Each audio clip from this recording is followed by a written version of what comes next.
Good evening, everyone. Guys, am I audible?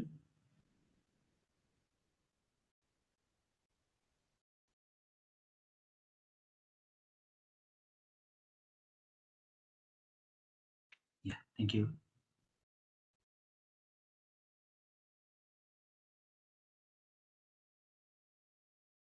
So today, let us start with our second module. So we'll see what actually uh, is a second step. So far we have been discussing with different kind of attacks, how hackers are trying to compromise our systems, how they are trying to launch various attacks and all. So today we will see how do we try to protect our entire network, right? How do we try to protect our organization's network and all? So generally, when you speak about protecting a network or protecting an organization's network, right? What actually is required? So in your idea, for you to protect an organization's network, what do you need?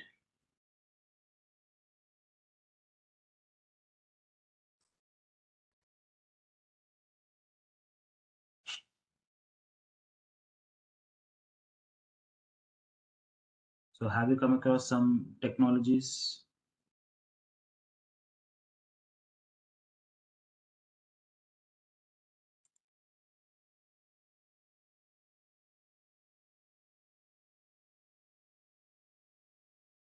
Yes. So generally, we use something called a firewall, right? So when you speak about the network security solutions, it's not only the firewall, but if you recollect our discussion yesterday, we were also speaking about some other technologies like intrusion prevention system, IPS, right? So you can use technologies like firewall, IDS, IPS, right? Or maybe you can go with a device called a UTM. It can be a hardware or a software, right? So different sort of network security solutions are available for us. So what we were discussing yesterday is uh, on the software part, like how do you identify the vulnerabilities and then how do you try to download and install security patch and all. But when it comes to the entire organization, you will also go with some additional technologies like firewall, IPS, the UTM devices and all, right? And there's also some concept called zero trust approach, right? So in zero trust approach, as a administrator, right, you'll always try to keep situations in such a way that you should not trust any user or any computer, right? So what organizations do now is unless you trust someone and say you are not really looking into certain details in deep, right? It's not possible for someone to launch an attack. Now, let's say you are with a belief that, okay, my server is safe. I have installed it. I have done the configuration. My server is safe. My server is secure, right? So if you are with this particular belief, will you actually perform a vulnerability assessment? If you are in a belief that your server is safe, will you perform a vulnerability assessment on the server?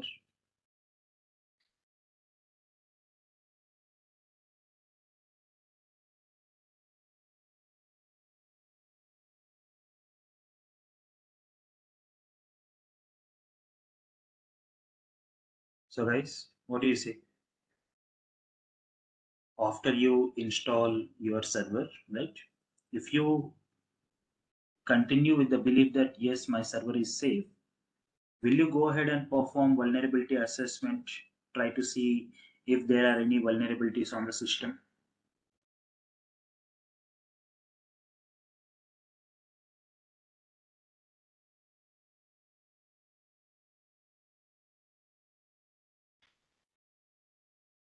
If you believe that your server is safe, why will you do vulnerability assessment? You'll do vulnerability assessment only when you believe that maybe my server is not safe. Try to understand my question. You will try to perform vulnerability assessment only if you think that maybe my server is not safe. If you think that my server is safe, as a human, will you perform vulnerability assessment when you think that your server is safe?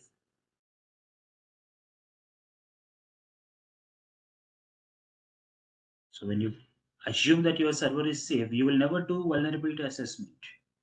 But if you suspect, is my server really safe? Then you will perform vulnerability assessment.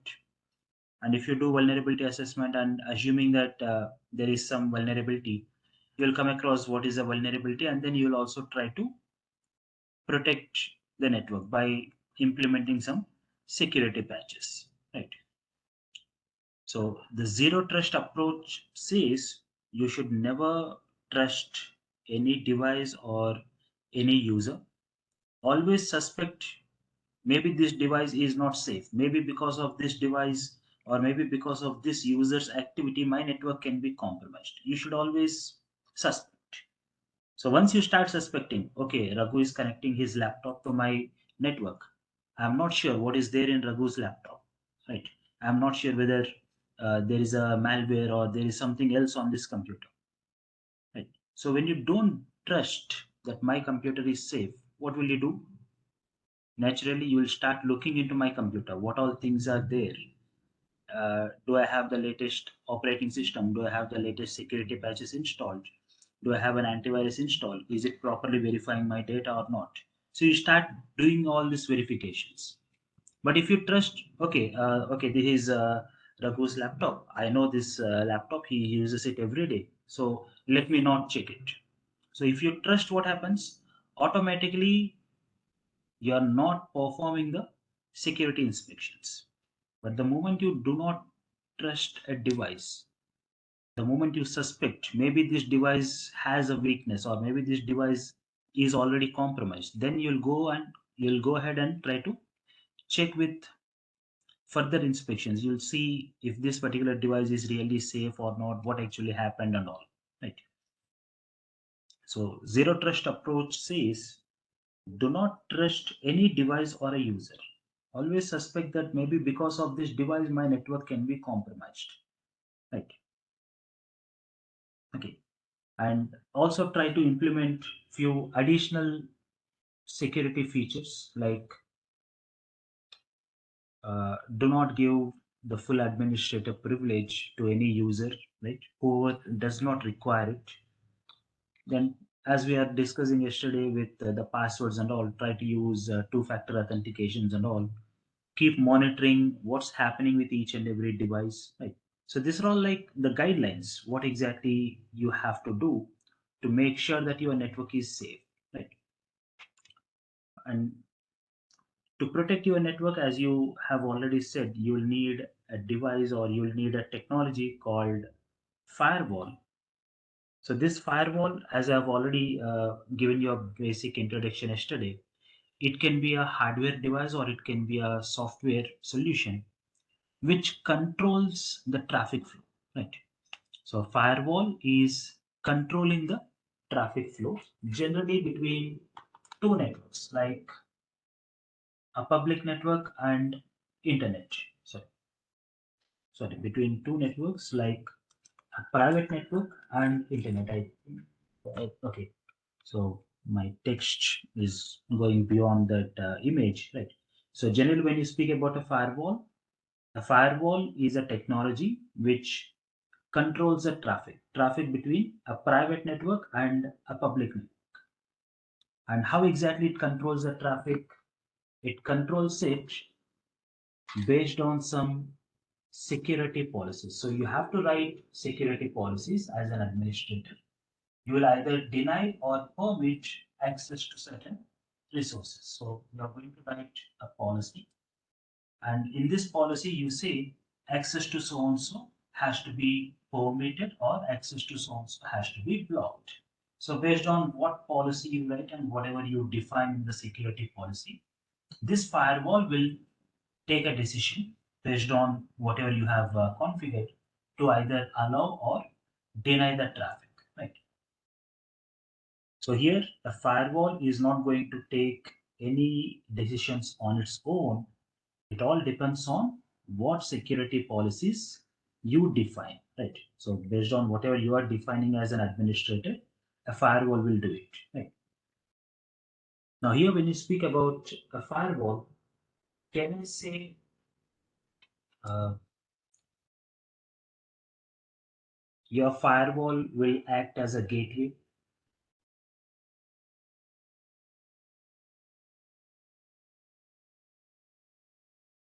Because we are saying firewall is sitting between a public network and a private network. Can I say this firewall is also the gateway?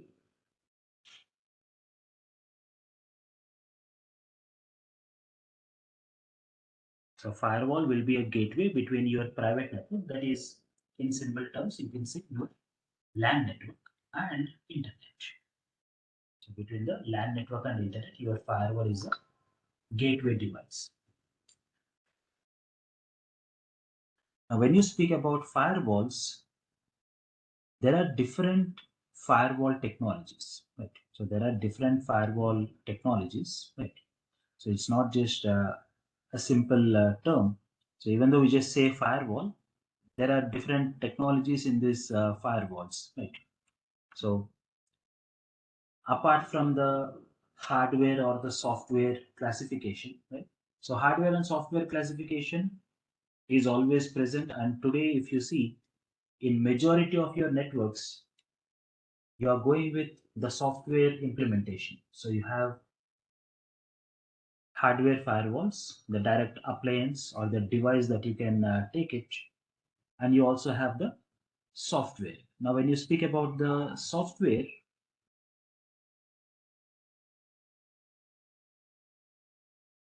you will either install it directly on the system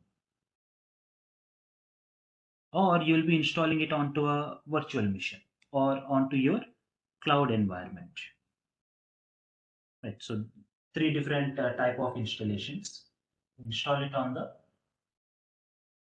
virtual machine, or you can install it into your cloud environment, or you can install it directly on your physical computers if it is a software. If it is a hardware, you directly purchase a device and you connect it into your network, right? So apart from this hardware and the software differentiations, when you speak about firewall based on its technology, right? So based on the firewall technology, you have three different classifications. You have something called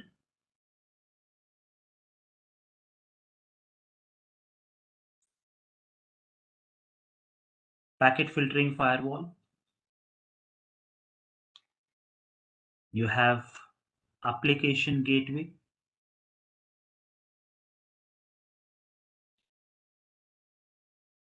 and you have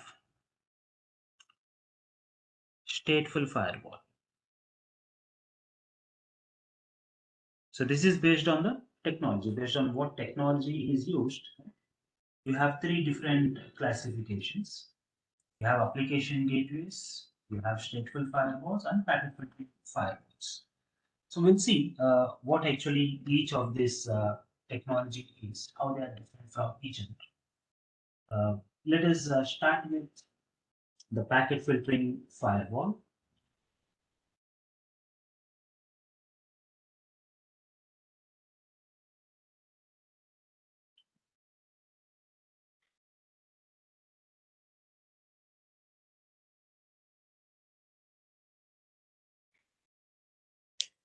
So what was the device that you guys have been using in your CCNA sessions?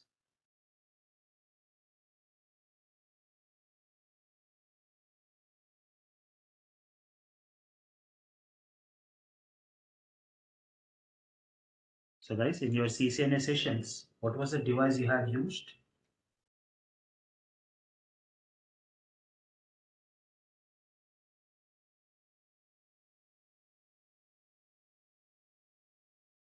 So you are working with routers, right? So if you take up a router and configure ACL or access control list on this router, you call it as packet filtering firewall, right? So if you take up a router, configure access control list on the router, you call that as a packet filtering firewall, right? Okay, so here, when you speak about a router, on which layer of OSI does this router function?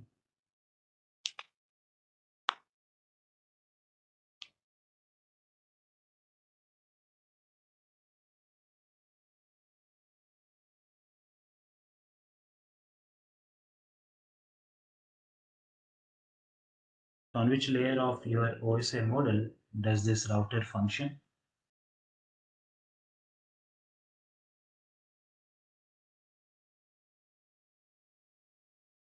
So it functions on layer 3, that's your network layer, right? Only layer 3?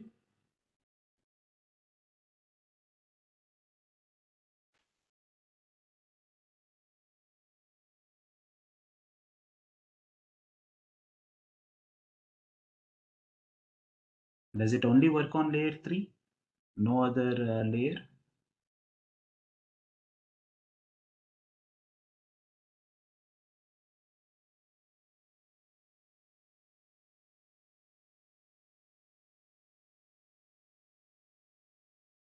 When you speak about routers, they work on layer 3 and layer 4.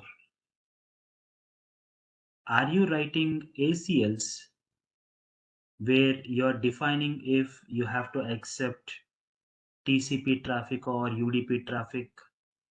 Are you defining the port numbers also in the ACLs?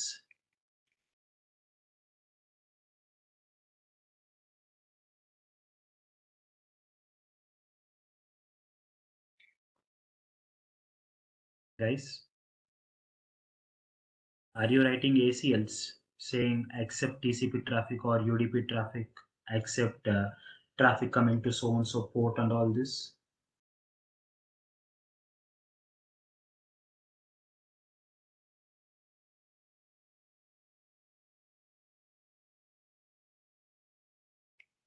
What happened?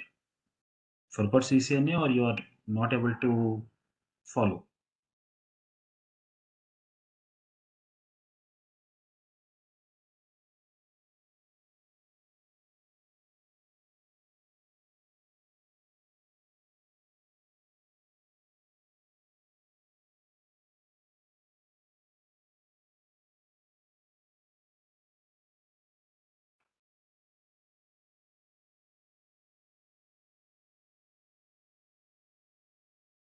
Are you all able to hear me? Am I audible?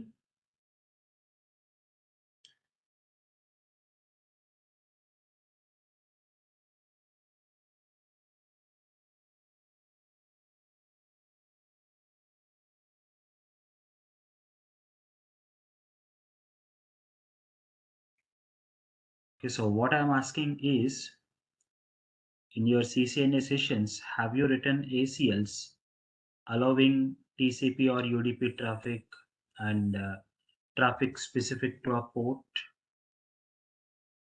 like port 80 or port 21? Have you did the configuration of those ACLs?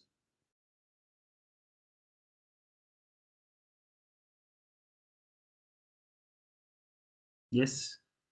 So when you speak about TCP or UDP traffic, where exactly is this classification? Is it on layer 3 or layer 4?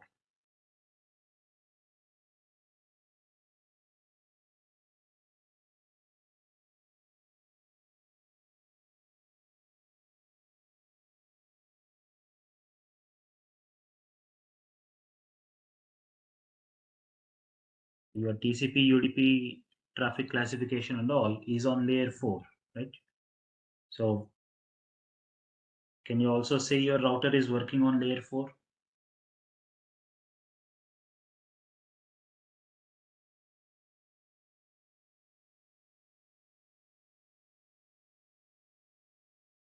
Yes, right. You can say your router is working on layer 4, right? So a router works on both layer 3 as well as layer 4, right? So when you take up a router and start writing access control list, you call that as a packet filtering firewall, right? But when you speak about the drawbacks of this approach, hackers are trying to identify vulnerabilities on your applications or your operating systems, and they are launching attacks. So they are actually targeting layer 7, right? They are targeting layer 7. But our router does not understand what's happening with layer 7.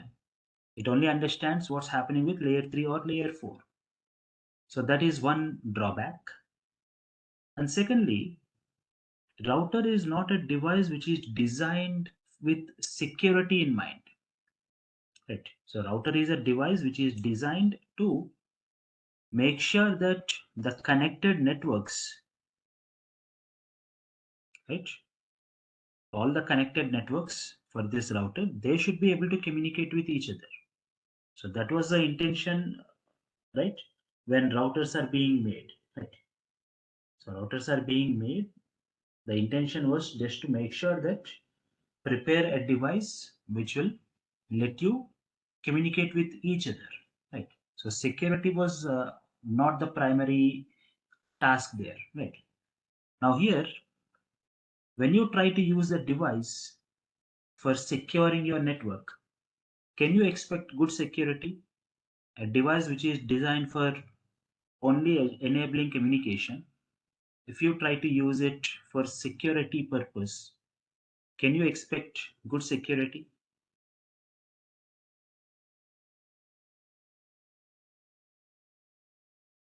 It was made for something else, but you are trying to use it for something else there, right? So it cannot give you with good security. It doesn't give you with uh, the required levels or acceptable levels of security, right? Right. Now, why a router cannot be used? As I said, the primary functionality is a router should enable communication. And the second thing, now let's say for example, I use router as my gateway. So from internet, if I have to access internet on my LAN computer, or someone from internet have to access the server, right?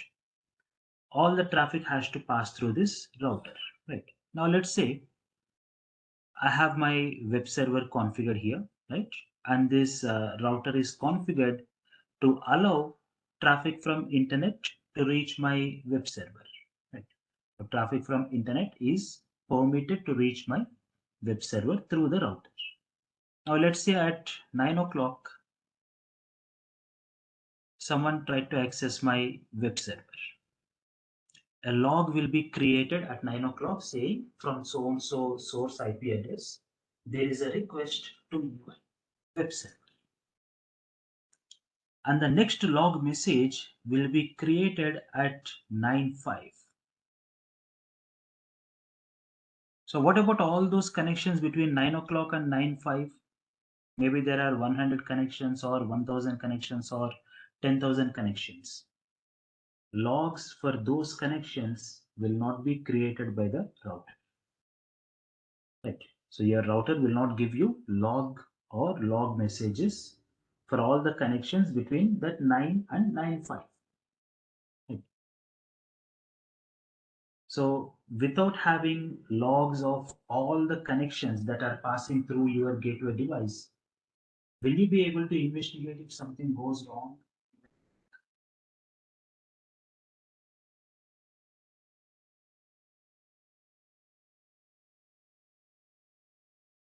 Assuming there was an attack on your web server, say at 9:03. So at 9:03, there was an attack on your web server and you don't have the log message. So without having log message, will you be able to investigate what happened? No, you'll not be able to investigate what happened or where exactly this request has come from. Right. So Is it a drawback?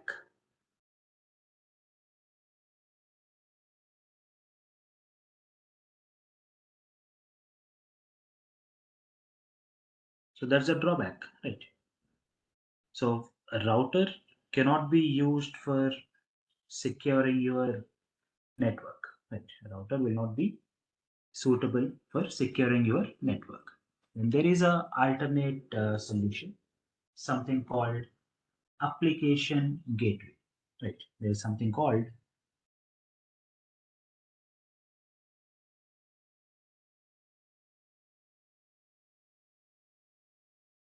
okay, there is something called application gateway. So here, when you speak about this application gateway, these are nothing but proxy servers. Now, don't get confused with the terminology proxy server. So this is not the proxy server what we were discussing in the hacking sessions. So this is a proxy server which will be within your network. Now let's say uh, you have your internet connectivity through a router, and then you have your LAN. So in the local network, you will have a proxy server. So you are going to install and configure this proxy server. And on all the LAN computers, similar to what we have seen in the hacking part, you are going to define the proxy server IP address and the port number. Right? You are going to define the proxy server's IP address and port number on all the LAN computers. So now whenever this LAN computer has to reach internet, that request would come to proxy. So request is coming to proxy. And here proxy will check with few parameters like should this IP address be permitted to access internet or not? It will check should this IP be permitted to reach internet or not. Let's say this IP address is permitted to reach internet. Let's say the IP address of this LAN computer is permitted to reach internet, right? Then it will go with the second verification. It will ask the user to authenticate. Right? It will ask the user to authenticate. So it says it will give a prompt asking what is the username and password. So user has to type their username and password. Then your proxy is going to verify for this user should I permit access to internet or not according to your configurations. Let's say for the user who is trying to access internet, as per the proxy server configuration, internet access is permitted, right? Then it will check what is the website or what is the URL that this user is trying to access. What's the URL that this user is trying to access, right? Now let's say end user is trying to access something like Facebook, right? So the LAN computer is sending a request for Facebook. And according to your configuration on the proxy, Facebook should not be permitted. So what proxy will do, it will deny the connection and send an error message to the user saying access to so and so website is not permitted. Right? It will deny the connection and tell the end user that access to so and so website is not permitted. But let us say access to Facebook is permitted. Then proxy will initiate a new connection towards the Facebook server. Right? Proxy will initiate a new connection towards the Facebook server, get a response, and that response will be saved in web cache. Right? The response will be saved in web cache, and a copy of the response will also be sent to the user computer. A copy of the response will also be sent to the user computer. So now here what happened? User is able to receive the response from the server, whatever they are trying to connect with. So user will get a reply. And at the same time, the response that is coming from server is also saved here on the cache. So now when another computer is also trying to reach the same website, Facebook, your proxy will go through the verification.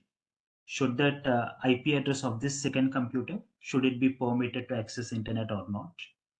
If it is permitted to access internet, who is the user? Should this user be permitted to access internet or not? If this user is also permitted to access internet, then for this user, should access to Facebook be permitted or not? If it is permitted, then directly give the response from cache to this user computer. Right. So your application gateway or the proxy server is trying to verify if the source IP address can be permitted to access internet or not. Should this user be permitted to access internet or not? And should that user be permitted to access that specific URL or not? So all these verifications will be done by the proxy. So not only doing these verifications, if multiple systems are connecting to the same server, right? Proxy will also speed up the responses because it is storing that response in the cache memory, right? So proxy will be able to directly give responses from the local cache. So end user will get faster responses, right?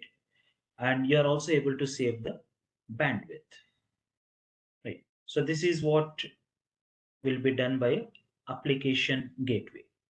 So is it clear what happens with application gateway?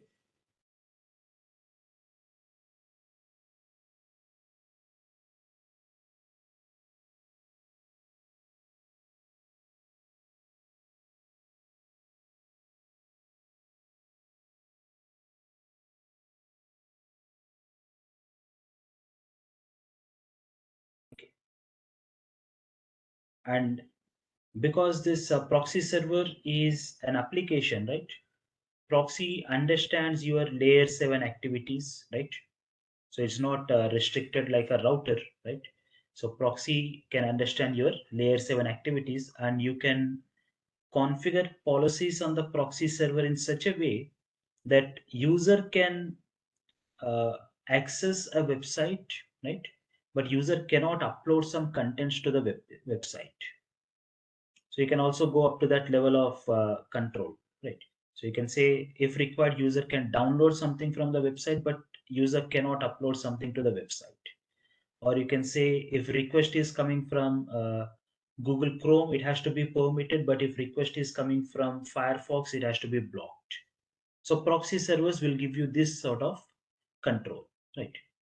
So you'll also be able to control which application from the LAN network or from the user computer will have access to internet and which application will not have access to internet. So you will have much greater control. But there are certain disadvantages or limitations also to the proxy servers. So here when you speak about the limitations, proxy servers only support HTTP and HTTPS, FTP, POP3, SMTP, and INAP. Only these services are supported by your proxy, right? So if you want to control any other sessions, like say you want to control the SSH sessions of the end user, right? You will not be able to do it using a proxy because proxy cannot handle that SSH traffic, right? So there are some limitations to the proxy technology, right? And there's one more drawback. The drawback is what happens if a LAN user is trying to use a VPN, or maybe LAN user is trying to use a Tor browser kind of applications.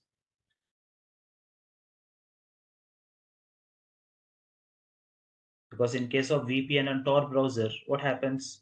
All your communication is encrypted. So if all the communication is encrypted, can the proxy decrypt it and see what is the original request?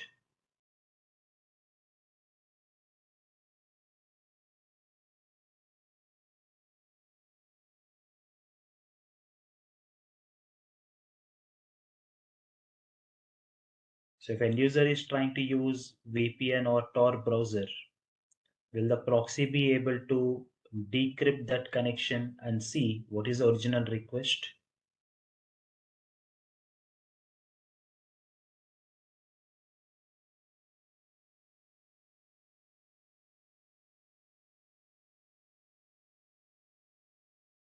So that will not be possible, right? So proxy will not be able to decrypt and check the traffic if it is through your VPNs or through Tor browser kind of applications. So in such condition, even though your security policy says that facebook.com should not be permitted, can LAN user still access facebook.com?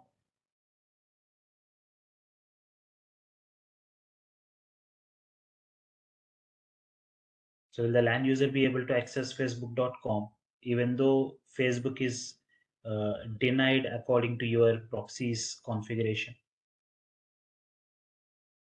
So using a VPN or using a Tor browser, right? LAN user will be able to access the resource, right? Even though it is blocked according to your proxy settings. So there are certain limitations for proxy also, right? And then the other technology that we have is something called stateful inspection firewall.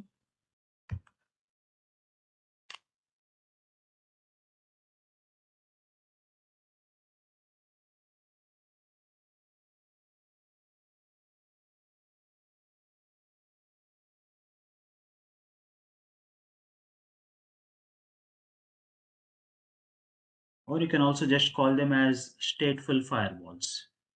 So here, when you speak about the stateful inspection firewall or the stateful firewalls, they have a technology called stateful inspection. So these firewalls, the stateful firewalls, they have a technology called stateful inspection. Right. So what this technology stateful inspection says, it says that uh, when you have your firewall as a gateway,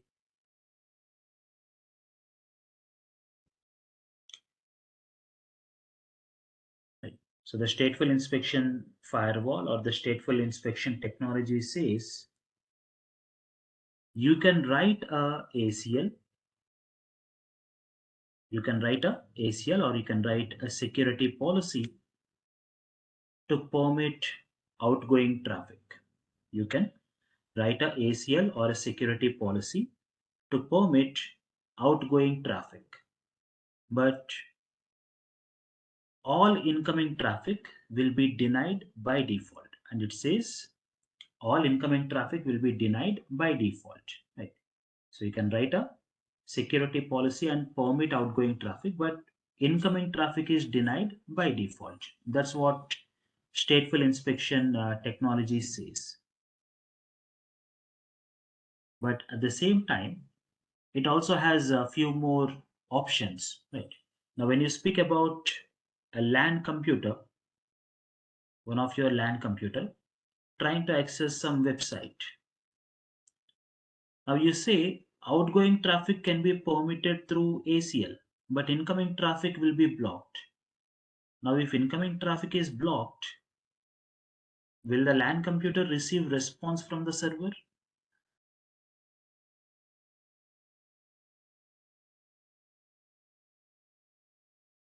If incoming traffic is blocked, the LAN computer will not get the reply from server. Your request is going out, but reply is not coming back, right? So if reply is not coming back, you will not be able to see that web page or the content and all, like whatever resource you are requesting, you will not be able to access the resource, right? So here what stateful inspection technology says, whenever there is a request going out, it will create a state table. Whenever there is a request going out from your local network, right, a state table will be created. Now, state table contains this information like what is the source IP address, right? What is the source IP address that will be there in the state table, along with the source IP address. It will also make a note of what is the source port number, on which port number is your computer or your LAN computer initiating the request. What's your source port number? And then what is the actual destination that you are trying to reach? So what is the destination's IP address? What's the destination you are trying to reach? What is the destination service that you are requesting? That is a destination port. Whether are you trying to connect with port 80 or port 21 or 25? What exactly you are trying to reach, right? So it is showing you with the destination port. Sorry, it makes a note of the destination port. And generally, when you speak about traffic initiated from the LAN computers, right, as per what you guys have been seeing in your CCNA sessions, will our LAN computer have a public IP or a private IP?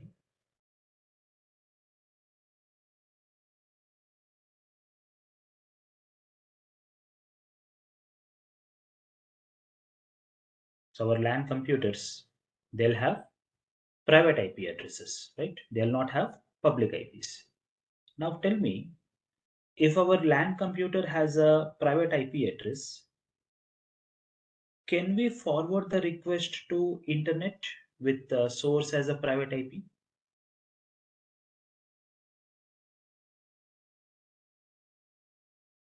So we will not be able to send request to internet with source as a private IP, right? It should always be converted into a public IP address. Only then we will be able to forward the request to internet. Is that correct?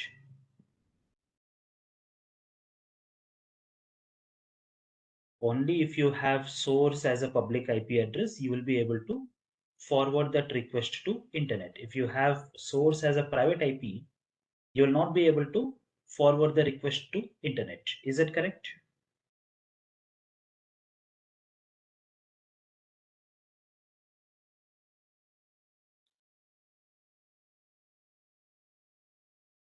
Okay.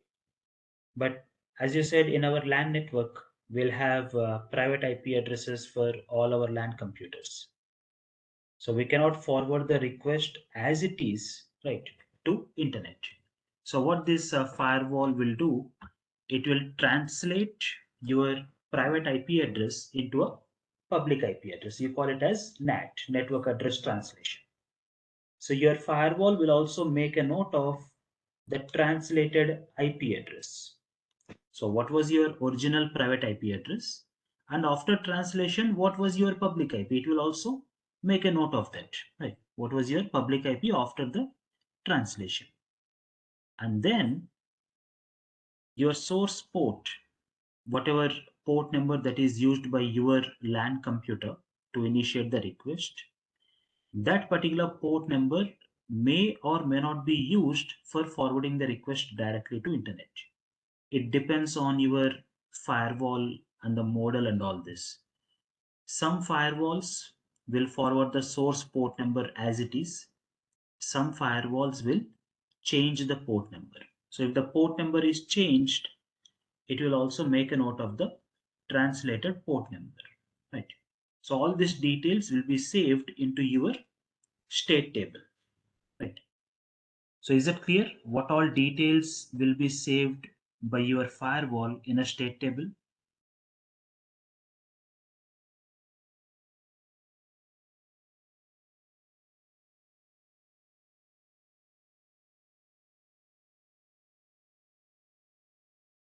Okay. So now what this state table is used for is when there is a reply coming back.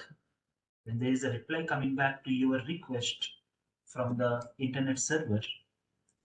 So you have sent a request and now there is a response coming back. Firewall will see if the response that is coming back from internet, is it matching with the content of your state table or not. Let's say, for example, one of your LAN computer 192.168.10.10 has sent a request with source port number as say 1400. So it has initiated a request with source port number 1400 to reach, let's say, Dell.com on port number 443. And because this 192.168.10.10 is a private IP address, that has to be converted into a public IP. It has to be translated. Now let us assume the translated public IP is something like 1.1.1.19. Right? And the port number that is used for translation is something like, say, 7200. So this was the port used for translating the request from your LAN computer. Now when the Dell server is responding back to you, the source is Dell.com on port number 443, and the reply is coming back to which IP, 1.1.1.19 on port number 7200. Right. On port number 7200, you are getting a reply. So here what happens, when the response is coming back, your firewall will check, did I send a request to Dell.com on port number 443 using 1.1.1.19 as the IP address and port number 7200.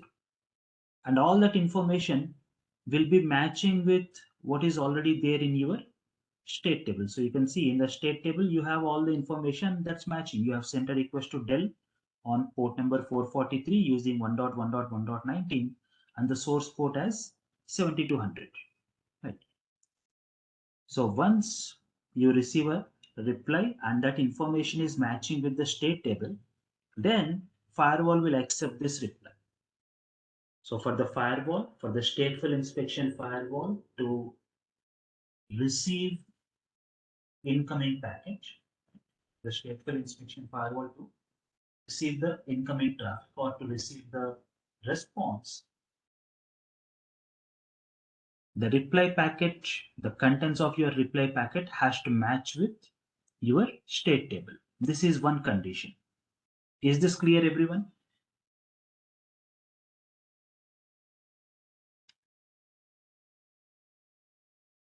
So stateful firewall or stateful inspection firewall says, for outgoing traffic, you can write ACL and permit the traffic, but all incoming traffic should be blocked.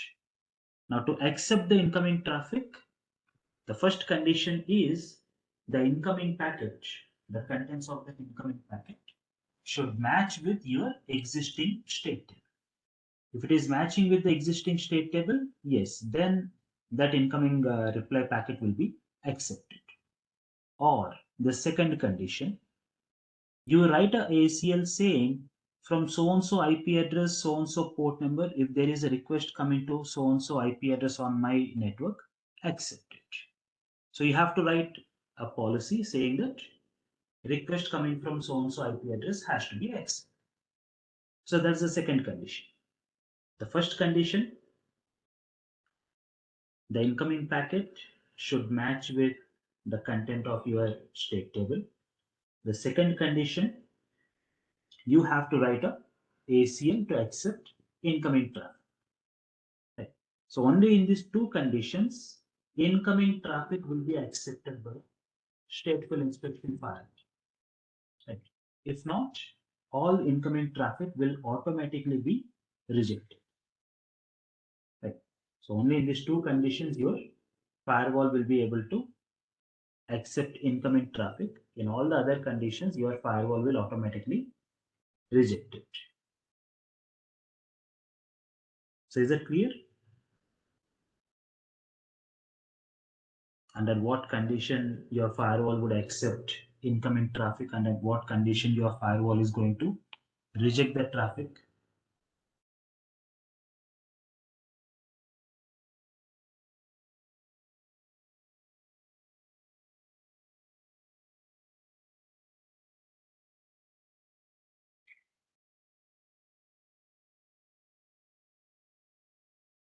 Okay.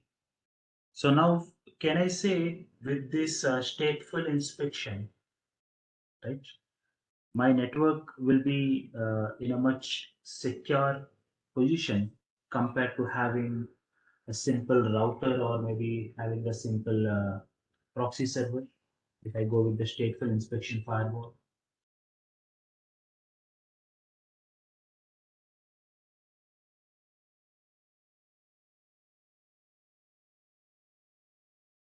Because outgoing traffic, you are writing a policy and you are controlling what traffic is going out. And incoming traffic obviously is only the responses for your request. Any new request that is coming from internet, only the request, only the response that is coming for your request will be accepted. Right. So is that clear?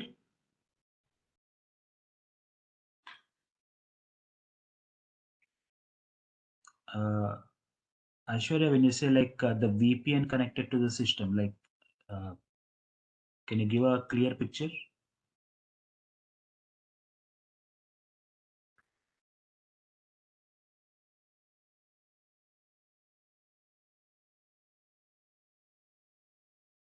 What kind of VPN are you speaking about?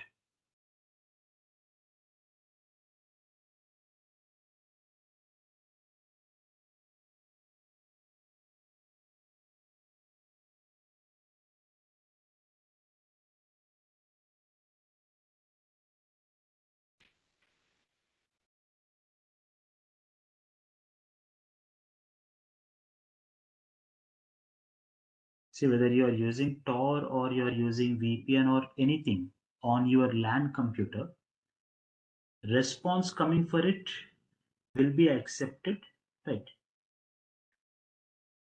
Okay, because you are initiating a request.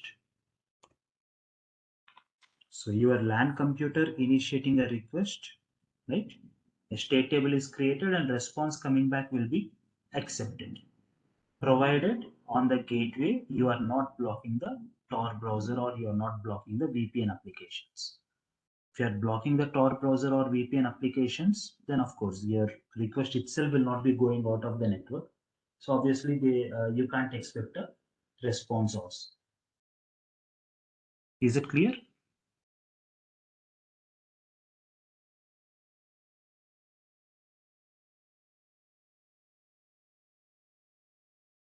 Okay, yeah.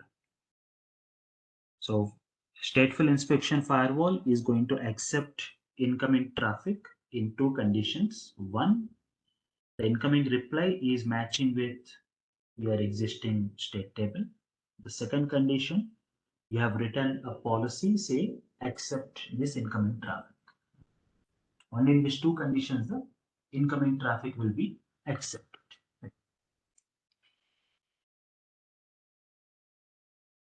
And the stateful inspection firewall will give you a log message for every connection.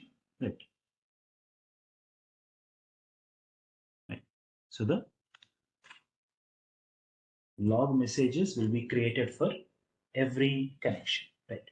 So whatever traffic is going out of your network or whatever traffic is coming into the network, so for every connection, the log message will be created. Right. So it's not like logs are given once in every 5 minutes or something like what happened in a router. So for every connection, right, for every outgoing or incoming traffic, you will have logs. So in case of an unexpected incident, you have the log messages from which you can start your investigation. Right. And Mr. Bright, when you speak about the content, stateful inspection firewall is not looking into the content. So that's not happening on a stateful inspection firewall.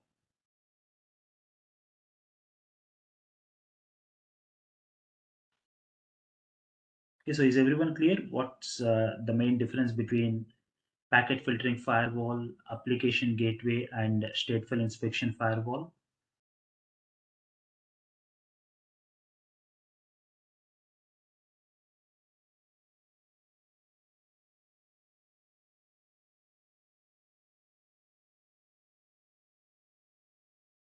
Okay.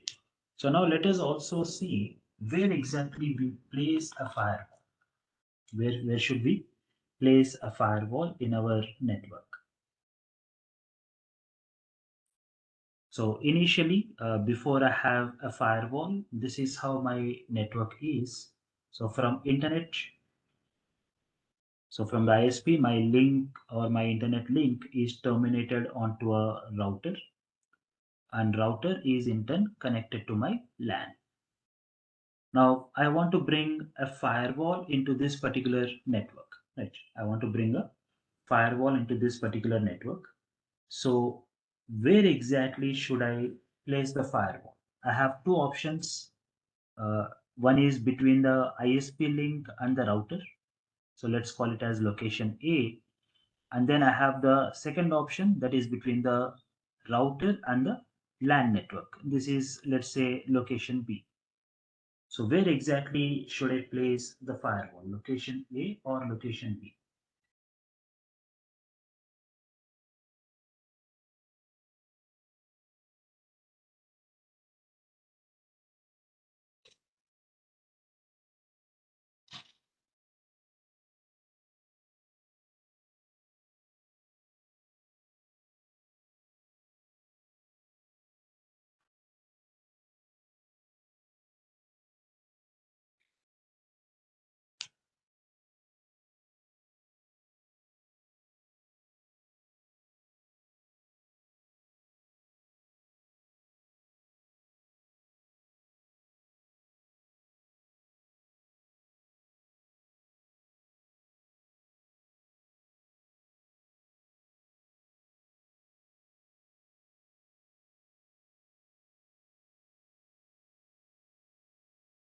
Okay, so we'll have to place it in location A.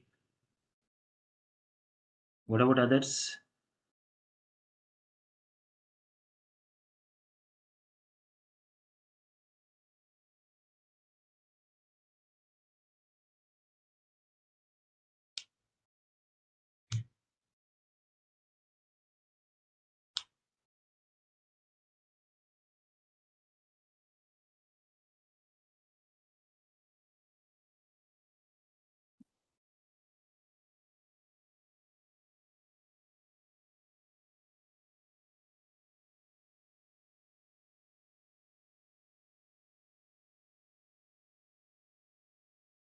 Okay, so here when it comes to the placement of a firewall, right? We always place firewall in location B between the router and your LAN network. So it will be like this. From internet, your ISP link will terminate on the router.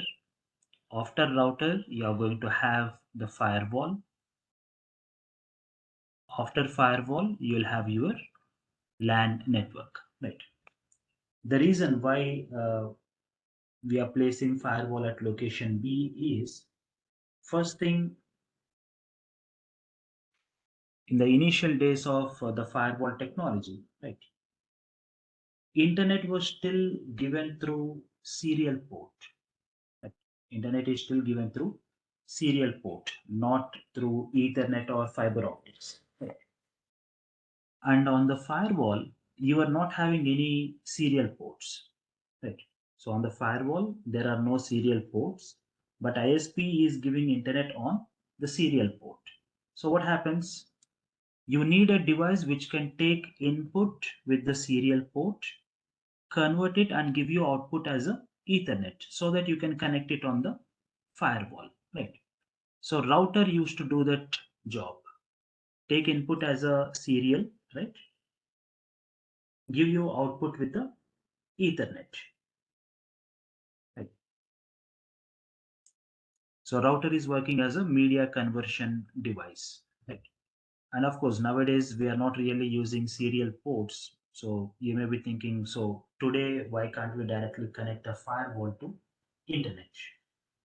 Today, if you see, ISPs are giving you with fiber optic links, right? Fiber optics are supported on firewalls, but not on every firewall, right?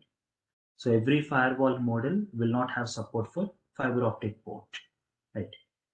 So generally, the high end and the expensive firewalls will have fiber optic ports where you can directly connect internet. But when you go with the basic models or the medium scale ones, right, you will not have any kind of fiber optic ports on them. So again, add a fiber optic port onto the router. Let it convert your fiber input into Ethernet output so that the Ethernet will be connected to your firewall there. So router is working as a media conversion device. That's one reason. The second reason why we are placing router towards internet. Now let's say uh, when you speak about your ISP is giving internet services for many other customers, right? Not only for your organization. ISP gives internet services for many other customers, many other organizations. Now, with every network, is there some broadcast associated? Maybe one of the system is infected, or maybe there is a malware or something, right? So, can we expect broadcast in every network?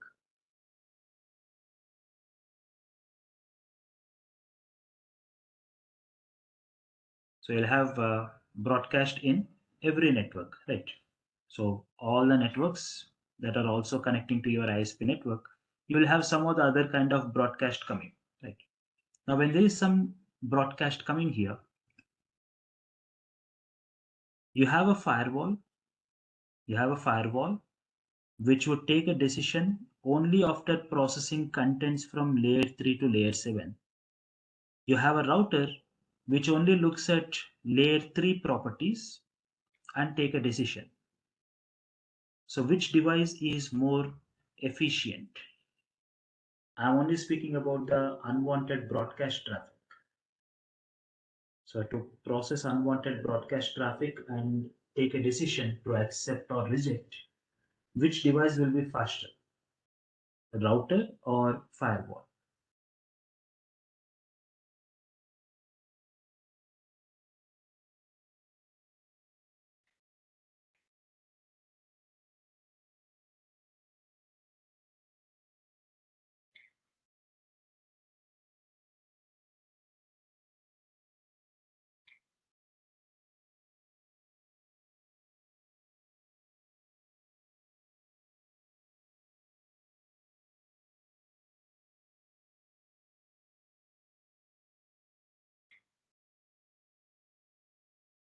So when you only speak about the unwanted broadcast traffic, router will be more efficient because it only checks what is the destination IP, identifies that this is a broadcast address and immediately deny it. It will not go further with layer 3, layer 4, layer 5, layer 6 and layer 7 inspections. Right. So instead of overloading your firewall with all the unwanted broadcast traffics and all, anyway, that broadcast traffic is not useful for us. Let this router take care of shielding your firewall, right? Or blocking all the unwanted broadcast traffic, right? So that's how you'll also be able to reduce the load on your firewall. So your firewall is not processing all the unwanted traffic and all. It's only processing traffic that is necessary for your network. So those are like the two reasons why your router is always facing the internet side, right? So is it clear, everyone? Where exactly we are placing the firewall and what is the reason why we are placing it exactly in that location?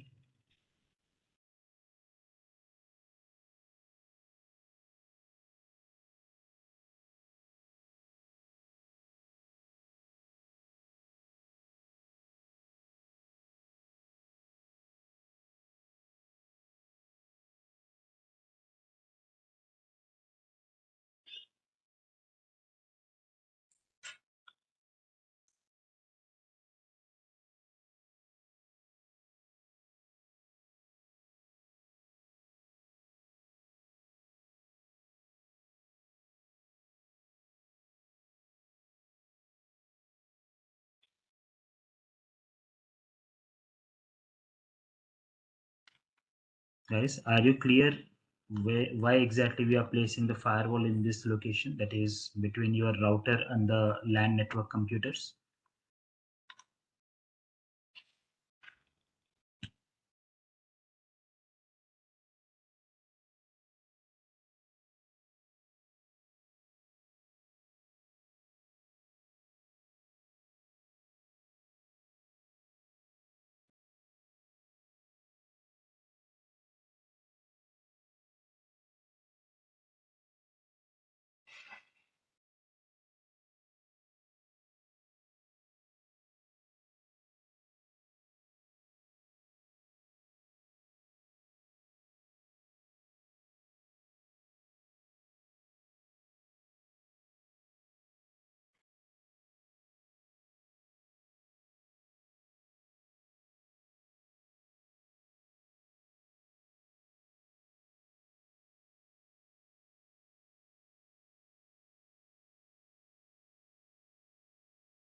So why we are placing this firewall here in the location B is, first thing, in the initial days of the firewall and all, right? Internet was still being given by the serial link, right? So ISPs were giving you internet connection based on the serial ports.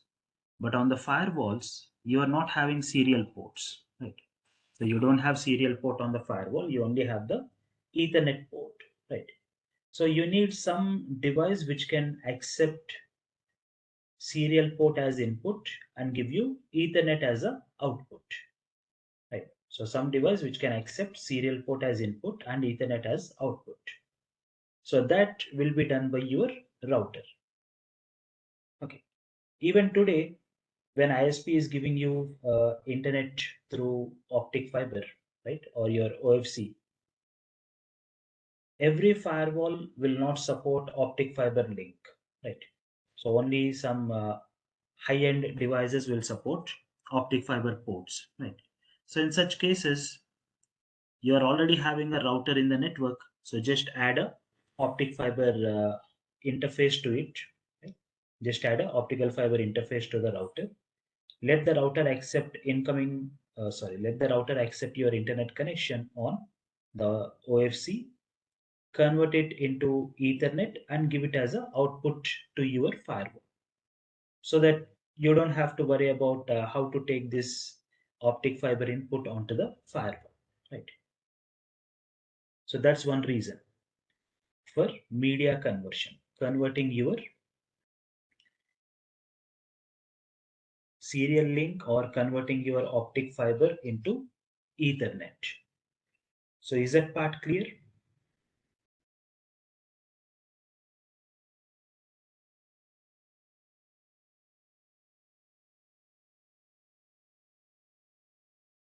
Yeah.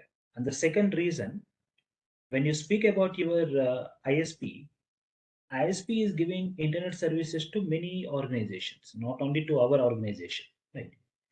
So now when you have so many networks, obviously there is broadcast associated with all those networks, right? You have some broadcast associated with all those networks. Now, when you compare these two devices, router and a firewall, router looks at layer 3 traffic, excuse me.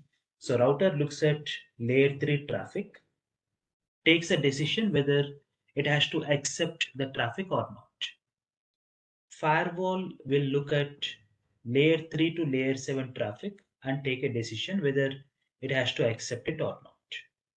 So which device would be more efficient in processing this unwanted broadcast traffic? Which device will be faster?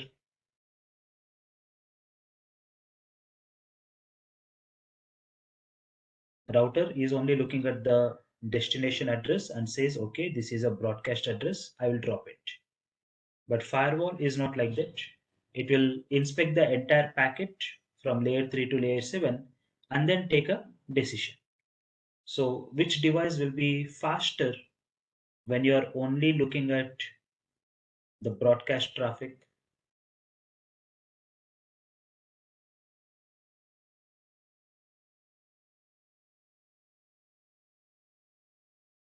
So router will be a much faster device, right?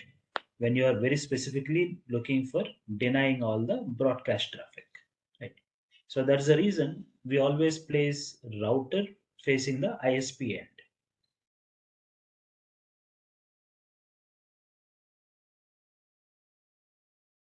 Is that clear?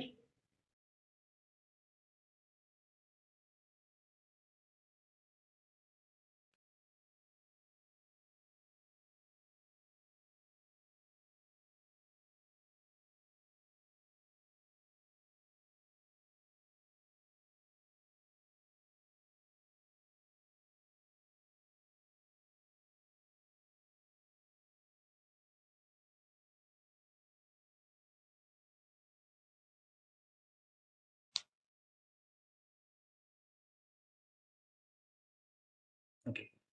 And then when you try to deploy a firewall in the network, right? Now you know where exactly you have to place the fire. Now when you are trying to deploy the firewall, there are two different methods. There are two different deployment methods.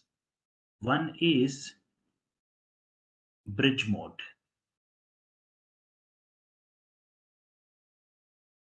So in bridge mode, you don't need any kind of changes to be done in the existing network, right? So let's say you have your router and LAN. Let's say your LAN network is 192.168.10.0/24, and the router has this IP 192.168.10.1/24, right? Now, when you bring a firewall into this network,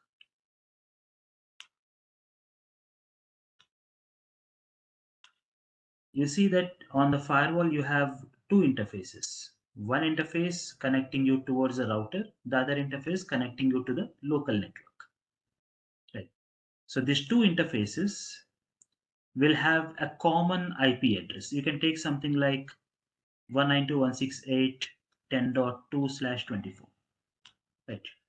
And router will still continue with the IP 192.168.10.1. And for all the LAN computers, 192.168.10.1, which is your router IP address, will be the default gateway, right? So no changes in the existing network. Everything would be working as usual, right? When you are deploying the firewall in a bridge mode. Is that clear?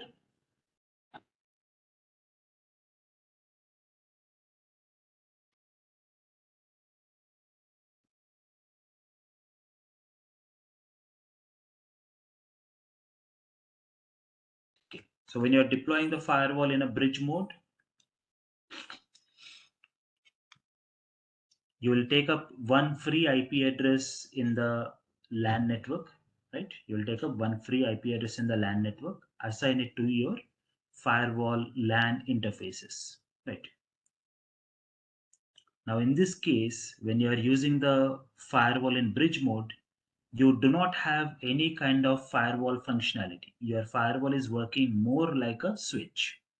Your firewall is working more like a switch, not like a firewall, right? So majority of the firewall features or functionality would not be there in this deployment mode. And this bridge mode can also be called as transparent mode, right? Bridge mode can also be called as transparent mode, right? But as I said, this is not a recommended method for firewall deployment, right? Bridge mode or transparent mode is not a recommended method for firewall deployment. So what we always use for firewall deployment is routed mode.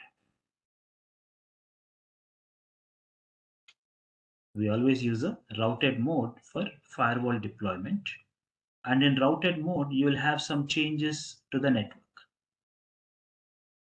So the firewall placement is the same. Your LAN network is still 192.168.10.0/24. So no change in the LAN network. The default gateway address 192.168.10.1, which was earlier on the router's interface, will now be configured on the firewall interface. The default gateway address 192.168.10.1 will be configured on the firewall interface, not on the router, right? So for all the LAN computers, the default gateway is still the same. So no change to be done in any of your LAN computers, right? Then what about this particular segment? The segment between the firewall's WAN interface, the firewall WAN interface, and your router's inside interface. So here, should we use public IP address or private IP address?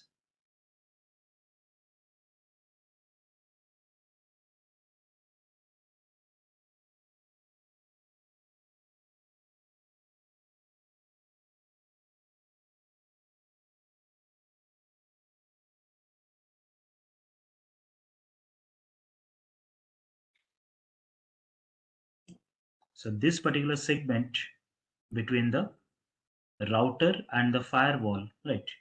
You can use either a private IP or a public IP. You have both the options here, right? You can use private IP address if your requirement is only to provide internet to LAN computers. So if your requirement is only to provide internet access to the LAN computers, you can use private IP address between the firewall's WAN interface and the router's inside interface. Right. But if your requirement is to provide internet to your LAN computer, and along with this, you also want VPN connections to your branch office, right, or your client networks, and you also want to host servers so people from internet can access your servers and all. In that case, you'll have to go with a public IP. Right? So if you want to host servers, you want to establish VPNs to your client networks and all, right? You also want internet access to your LAN computers, then you will need public IP address between the firewall's WAN interface and the router's inside interface. But if your requirement is only to provide internet access, right, only to provide internet access to the LAN computers, then private IP address is okay. Is it clear in what condition you will need a public IP and in what condition you will need a private IP?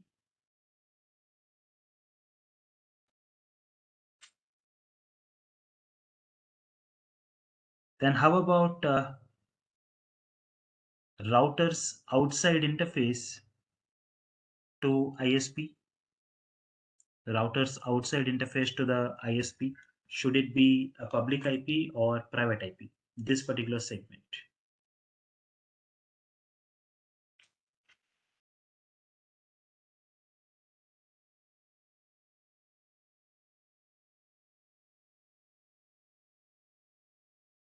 So there, between the routers outside interface IP and your ISP, it can be public or private IP address.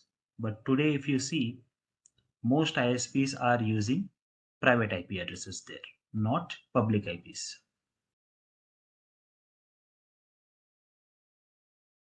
Okay, and that particular segment is not in our control. So as an end user, we don't have control on what IP addresses will be used there. That will be controlled by your ISP, right? And in most cases, ISPs are using private IP addresses, not public IP addresses. Is it clear?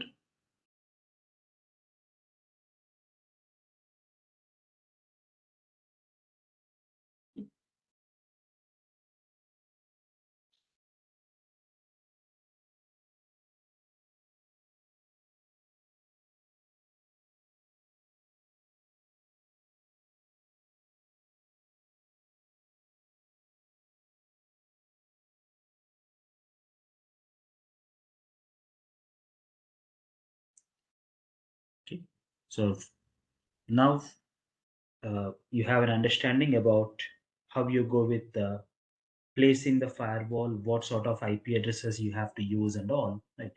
So the next session, we will understand what is Cisco ASA. Have you guys come across that name, Cisco ASA?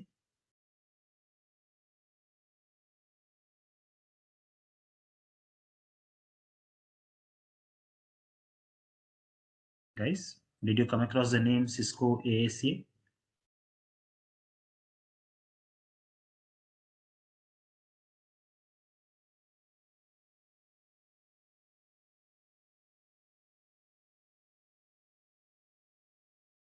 Okay, so if you did not come across Cisco ASA name, right? Cisco ASA is a firewall from Cisco, right? So how you have Cisco routers, switches, and all. Cisco also has firewalls, right? So they come with a brand called ASA. So from the next session, we will discuss what is ASA. We will deploy it onto a network. We will do the configurations for ASA, right? So we'll discuss like different scenarios on how do we configure the ASA firewalls, and then we'll go with a UTM device, right? So after we discuss about ASA firewalls, we'll discuss the UTM device.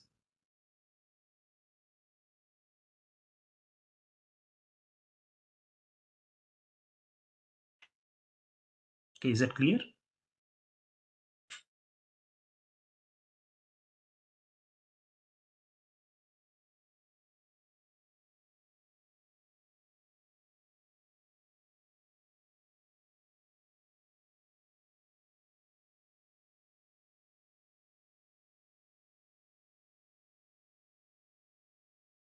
Okay, so the next session we will see what is ASA, and we will also start with the deployment. We'll see how do we deploy ASA, how we can start doing the configurations for ASA firewall.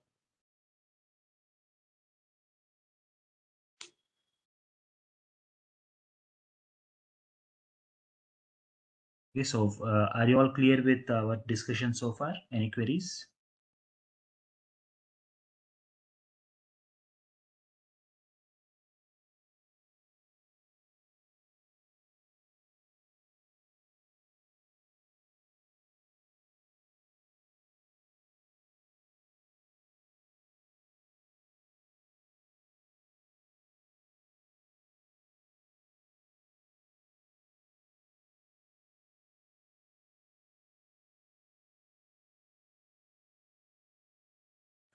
Mr. Brad, when you say like there is some delay, that's actually a delay from the WebEx side, right?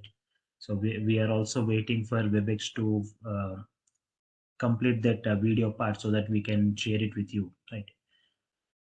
So this is not a delay from my side. So for some reason, there's some delay from the WebEx side, right? Whatever the recorded sessions are there, they are taking more time to give it.